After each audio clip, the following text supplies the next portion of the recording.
tem que estar na cadeia? Me desculpe, é muito mais bandido ainda. A gente fala aqui isso. Porque quando você tá no vagabundo, na sua escória, em que mata morador também, e que vai matar, ele tá pouco se lixando pra você. Não existe vagabundo bom. Mas quando você tem alguém de farda, em que topa, tô trabalhando com a hipótese de que essas pessoas que me assistem, que estão falando aí, vão trabalhar com a hipótese de que é verdade. De que eles encontraram o Cauã ali naquele beco, porque a favela tem beco. Ah, foi à noite. Foi à noite. Não vai ter só bandido andando à noite. Você não pode criminalizar. O próprio Blais falou, não se criminaliza na sociedade por conviver com bandidos, que é o que acontece na favela do Rio de Janeiro.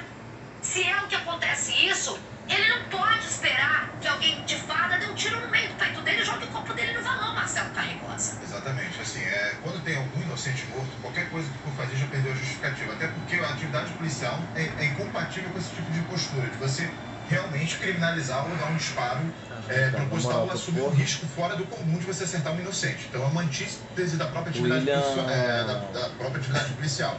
Esse tipo de situação, normalmente, quando acontece, assim, provavelmente muitas pessoas de casa ficam olhando e falam assim, cara, os delegados aqui são um bando de psicopata, porque ficam extremamente frio. É porque a gente é treinado para ser frio, porque o que acontece? Quando você pode analisar o macro que a gente faz aqui, né? Políticas de segurança, falar sobre segurança pública e como vai ser o procedimento. Na hora do procedimento, aí você tem que ser frio, porque você não pode se deixar levar. E aí a gente é acostumado a isso, não deixar se levar com narrativas, porque a narrativa move, mas também pode cegar e pode levar você a ter conclusões precipitadas. Então é muito importante quem investiga ser frio. Então, assim, às vezes até parecendo de forma estranha. Aqui, às vezes, a gente sabe que a gente soa estranho para quem está de casa, que a pessoa de casa acha que a gente não está vivendo sofrimento, é porque a gente tem que fazer, no exercício profissional, a gente é acostumado a fazer essa separação. Não quer dizer que você não vai se mobilizar com uma voz segurando uma camiseta do projeto do e aí, por exemplo, eu preciso ser fria. Isso pra mim entra na... E, por exemplo, assim, essa camisa pra gente, aí vê como a gente já olha com outra visão. Essa camisa pra gente era pra estar apreendida, porque isso vai influenciar na investigação, essa camisa. Exatamente, a camisa... E agora, quando ela está sendo mexida, está sendo puxada... Ela não é um projeto técnico de prova? Ela é uma prova. Isso já, de certo modo, atrapalha um pouco a investigação. E é uma coisa que a gente tem que falar com as pessoas que estão assistindo, porque quando acontece, a gente precisa de todos os elementos que estão ali. Desde cartucho no chão, tudo isso é importante. O que vai ser feito? Tem já, e aí a Branca filmou os vestígios de sangue. Isso vai ser investigado agora. O maluco devia conhecer o Dourado todo, cara. Eventualmente você vai ter o relato dos policiais. Em tese, o relato policial seria o mais completo. Por quê? Porque ele passa a todo momento. Desde o momento do início até o final, onde tem o resultado morte, ele estava ali. Então ele tem todo esse relato que ele tem que descrever o que aconteceu. E esse relato você vai bater com os elementos que você encontra no local do crime. O que é isso? É mancha, como estava o corpo, onde o corpo foi encontrado. Mais ou menos o que foi feito no caso da Kathleen. A gente já pensou com os nomes. Exatamente. Você vai bater esse relato para ver se está batendo a história ou não. E aí você confere. Você tem que ter a margem de falsa memória, que todo mundo pode ter. Uma situação de estresse, todo mundo Agora eu vou falar, é óbvio que quem está assistindo a gente também, já que a gente é um jornal, vai virar e vai falar o seguinte, mas foi a própria polícia. Como que o policial vai chegar para um delegado e contar que ele tirou e atirou? Ele tem a obrigação de contar a verdade, ok. Mas o policial vai mesmo contar a verdade? E aí, esse é um problema que a gente tem. Ele vai mesmo contar a verdade? Tipo, olha só, desculpa, doutor Marcelo Carregosa, lá, você sabe como é, lá é chapé quente, lá tem briga de facção, lá a gente é inimigo, a gente chega com a cara e com a coragem, onde tem vagabundo armado.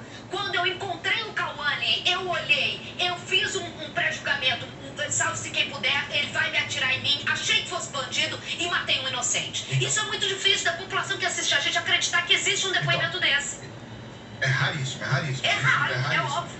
E esse é o problema. E aí, assim qualquer hipocrisia. Caraca, ele foi cena de crime. Aí você tem tudo aquilo acontecendo. Porque qual o problema? A gente tem aqui, infelizmente, o policial quando faz besteira, ele vai por tudo ou nada. Então ele começa a criar. Então ele levou. Ele começa a criar uma narrativa própria.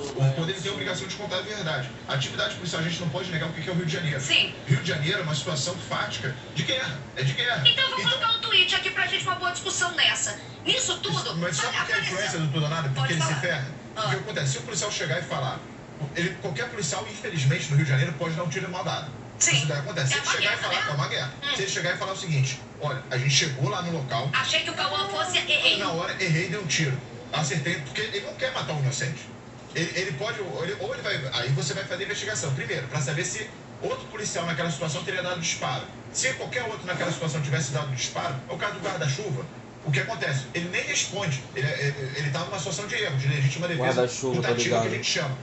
Cara, muito perigoso já, muito perigoso, ele pode nessa situação responder por um guarda-chuva, subir com o guarda-chuva aqui, pessoal. Ele vai então pode me machucar um fuzil. Então ele está agindo errado, conta, é bravo na conta. Errei, gente, errei.